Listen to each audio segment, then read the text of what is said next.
a woman catches her husband cheating on her. In the next instant, she draws a massive amount of blood from her own body and splatters it all over the floor, crafting marks that look like signs of a struggle and blood splatters from an assault. She then tosses a blood-stained wooden stick into the fireplace and lights a fire to char the stick halfway, creating the illusion that she tried to fully destroy the potential weapon yet failed to finish the job. Once every step of the setup is complete, she confides in her female neighbor, recounting countless incidents of her husband's violence. Afterward, she maxes out her husband's credit cards and purchases an extremely costly life insurance policy, listing her husband as the sole beneficiary. She then deliberately breaks the toilet at home and invites her pregnant female neighbor over. She persuades the woman to drink large quantities of lemonade, and once the neighbor uses the restroom, she collects the pregnant woman's urine to forge medical documentation claiming she herself is carrying a child. Finally, she fills her journal with entries detailing years of domestic abuse and marital betrayal at the hands of her husband following their wedding. With all her elaborate preparations finished, Laura gets behind the wheel of the used car she bought and vanishes without a trace. Several hours later, Laura's husband Jeff arrives home to find a shattered coffee table and clear signs of a physical altercation scattered across the house. He immediately calls the police.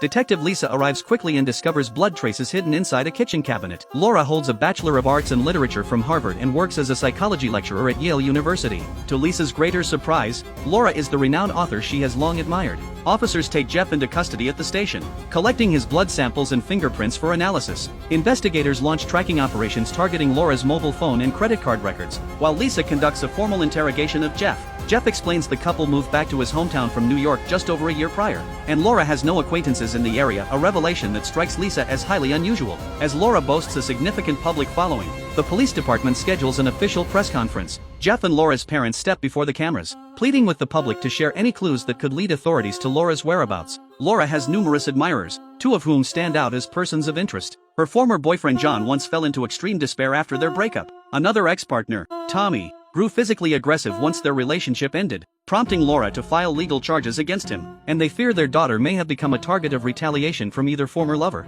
That same evening, lab technicians confirm the blood found in the cabinet belongs to Laura. Meanwhile, other detectives uncover a critical detail: the house, Jeff's vehicle, all their credit accounts and monthly bills, and even the bar Jeff operates are legally registered solely under Laura's name. Lisa initially brushes this information aside, only to find the first letter Laura left for law enforcement moments later. Well, we have our first clue. Lisa brings the letter to Jeff and presses him to decode its cryptic message. I know this one.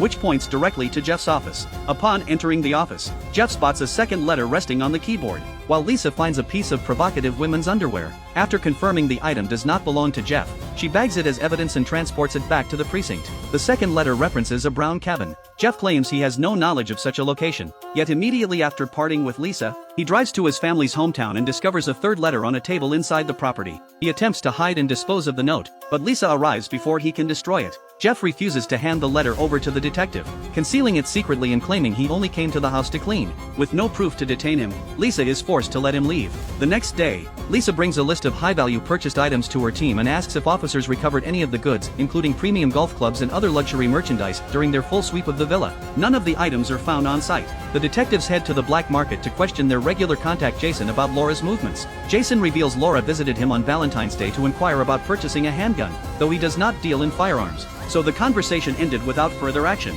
Back at the police station, the team receives forensic lab results verifying the kitchen blood belongs to Laura, along with a rough reconstruction of the weapon used to create the blood patterns. On the third night following Laura's disappearance, her fans, family and friends hold a vigil for her. Jeff takes the stage to thank everyone for their support, urging anyone holding information about Laura's location to reach out to authorities promptly. Whispers circulate among the crowd that Jeff may be responsible for Laura's disappearance, and Jeff seizes the moment to publicly defend himself, stating he bears no connection to his wife's vanishing and is fully cooperating with the investigation. As most attendees applaud his speech, a female neighbor holding a small child rushes forward and shares shocking allegations. Due to your pregnant wife!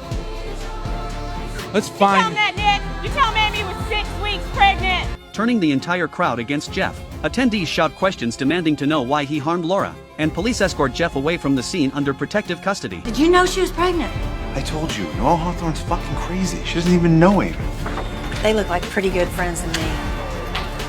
She deliberately befriended the pregnant neighbor, listened closely to every detail of her life, and repeatedly vented about Jeff's volatile temper. She drained the household toilet to create an excuse to invite the neighbor over, collected the woman's urine sample, and submitted it to a hospital lab to generate fake medical records confirming her own pregnancy, all without Jeff's slightest awareness. Lisa presents Jeff with credit card statements showing nearly $1 million in accumulated debt on his account, none of which Jeff claims to have ever seen. He insists someone has stolen his identity to make the purchases. The detective then produces a life insurance policy document proving Jeff drastically increased Laura's coverage payout amount shortly before her disappearance. Yes, I did. That was her idea. She wanted me to. You filed the paperwork. Because she told me to! Hold on. A phone call from Lisa's partner interrupts their conversation, delivering lab confirmation that official medical records list Laura as pregnant. Overwhelmed by the news, Jeff breaks off all communication with Lisa. Lisa returns to Jeff's hometown, suspicious of his sudden trip there and convinced he may have hidden Laura's remains on the property. After an extensive search, she locates Laura's journal hidden inside an incinerator, its contents preserved perfectly to frame Jeff. Elsewhere, Jeff reviews the third letter he hid at his family home, jotting down its key clues. He tracks down all the luxury goods from the credit card receipts inside a small wooden cabin next to his sister's residence. Jeff and his sister open a gift Laura prepared for their 5th wedding anniversary, finding a final taunting letter addressed to Jeff inside. It is at this moment Jeff realizes his wife's entire scheme was designed to frame him for her disappearance. The following morning, Jeff flies to New York to hire a defense attorney who specializes in representing male clients. The lawyer secures Tommy's phone number, and after Jeff speaks with his wife's former boyfriend, he learns Tommy was also once framed by Laura. A consensual intimate encounter led Laura to press false rape charges against him. Though the rape accusation was ultimately dismissed via a plea deal, Tommy faced 8 years of unemployment afterward, as every job application required him to disclose the dismissed sexual assault allegation on his record.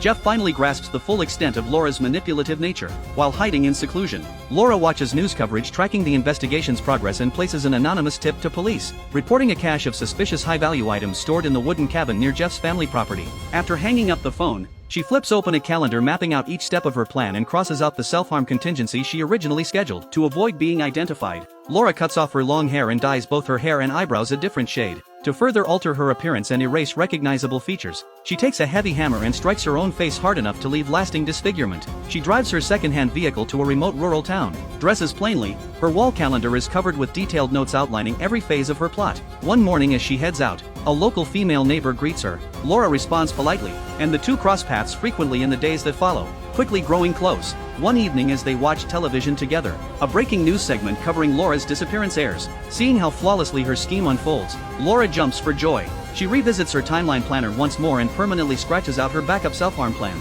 That same night, Laura and her new neighbor play a round of golf, and Laura hits every shot perfectly. Overcome with excitement, she leaps into the air, spilling a large stack of cash she carries on her person, drawing the neighbor's immediate attention. The next day, as Laura wipes away her fingerprints to flee the town, loud knocks echo at her door. The two neighbors force their way inside and ransack the house searching for money. Certain Laura will never contact law enforcement, they have deduced her identity is fake. Her glasses are costume props, her hair color is newly dyed, and she never reacts when they call the name she gave them. The pair steal every dollar Laura has and flee, leaving her screaming in unbridled hysteria. Laura uses the few coins left in her car to call John, her former boyfriend who still holds deep affection for her. She drives to their pre-arranged meeting spot and scrubs every surface of her vehicle to eliminate all fingerprints and personal traces. John arrives shortly after. He comes from a wealthy family and now runs a thriving successful business. Laura tells him she endured relentless domestic abuse, and Jeff threatened to kill her if she filed for divorce, leaving her terrified to return home or face her parents, which is why she chose to go into hiding.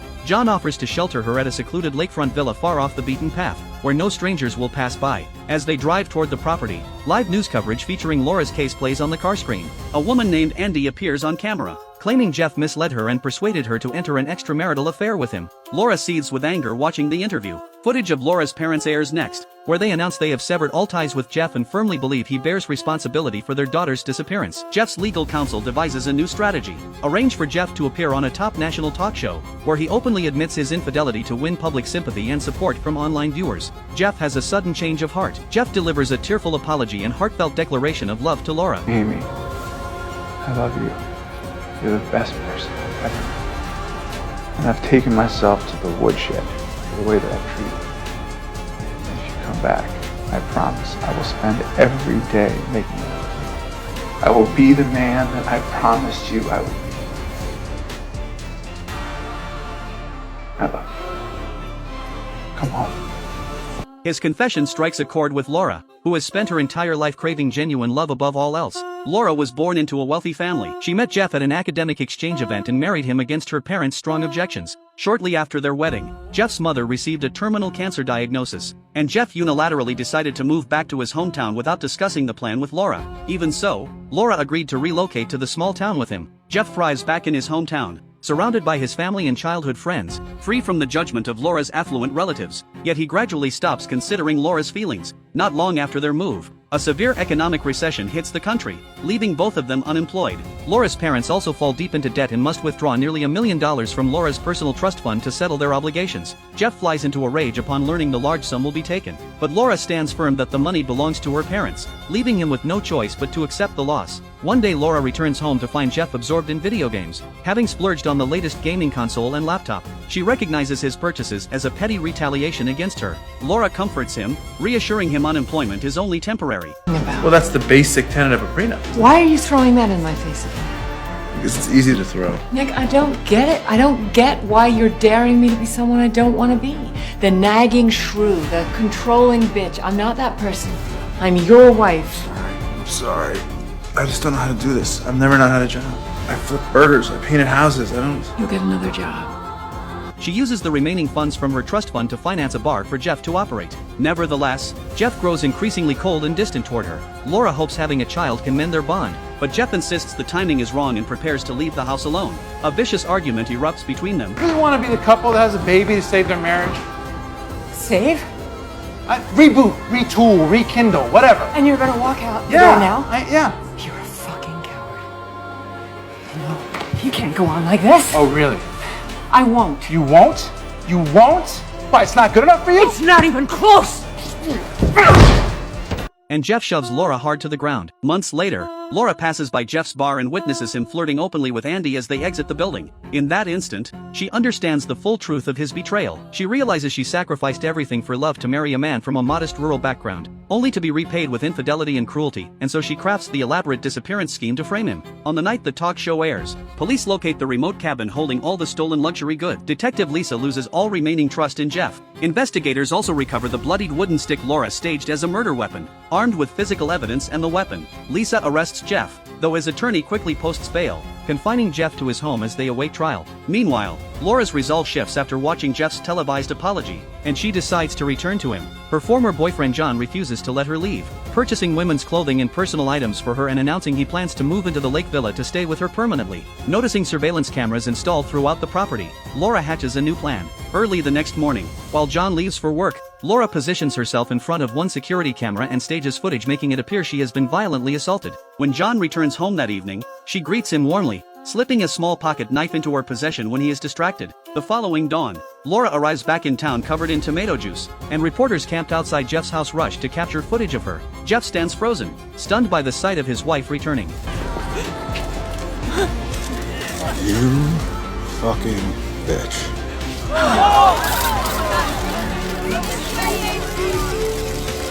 Medical examinations confirm Laura shows signs of physical harm, with foreign semen samples recovered from her body. Police question her at the hospital, and Laura recounts a fabricated ordeal. On their 5th wedding anniversary, her ex-boyfriend John showed up uninvited to confess his lingering feelings. When she rejected his advances, John assaulted her, abducted her to the lake villa, denying her food and clean water while subjecting her to repeated abuse every night. Even veteran detectives are disturbed by her graphic account. Laura directs authorities to pull surveillance footage from the cameras installed throughout the villa as proof of her claims. She slit his throat with a box cutter. How'd she manage to get a hold of a box cutter? He had her tied up the whole time. Can't you just be happy your wife is home and safe?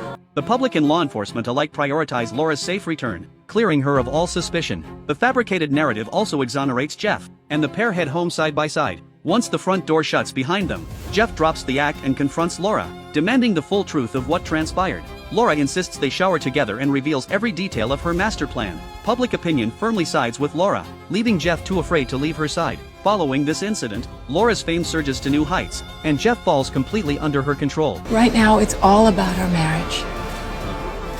When two people love each other and can't make that work, that's the real tragedy. Kiss my cheek.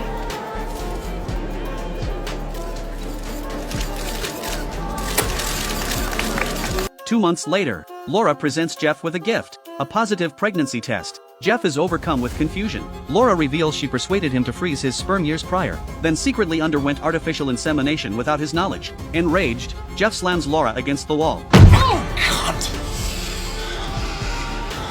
I'm the cunt you married. The only time you liked yourself was when you were trying to be someone this cunt might like. I'm not a quitter. I'm not a cunt. I've killed for you. Who else can say that?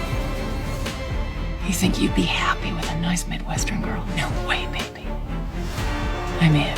Look, you're delusional. I mean, you're insane. Why would you even want this? Yes, I loved you, and then all we did was resent each other and try to control each other and cause each other pain. That's marriage. We're gonna be parents. Oh, my goodness. Oh, how exciting. Oh. The story ends here. This is Changjiang Movie. We'll see you next time.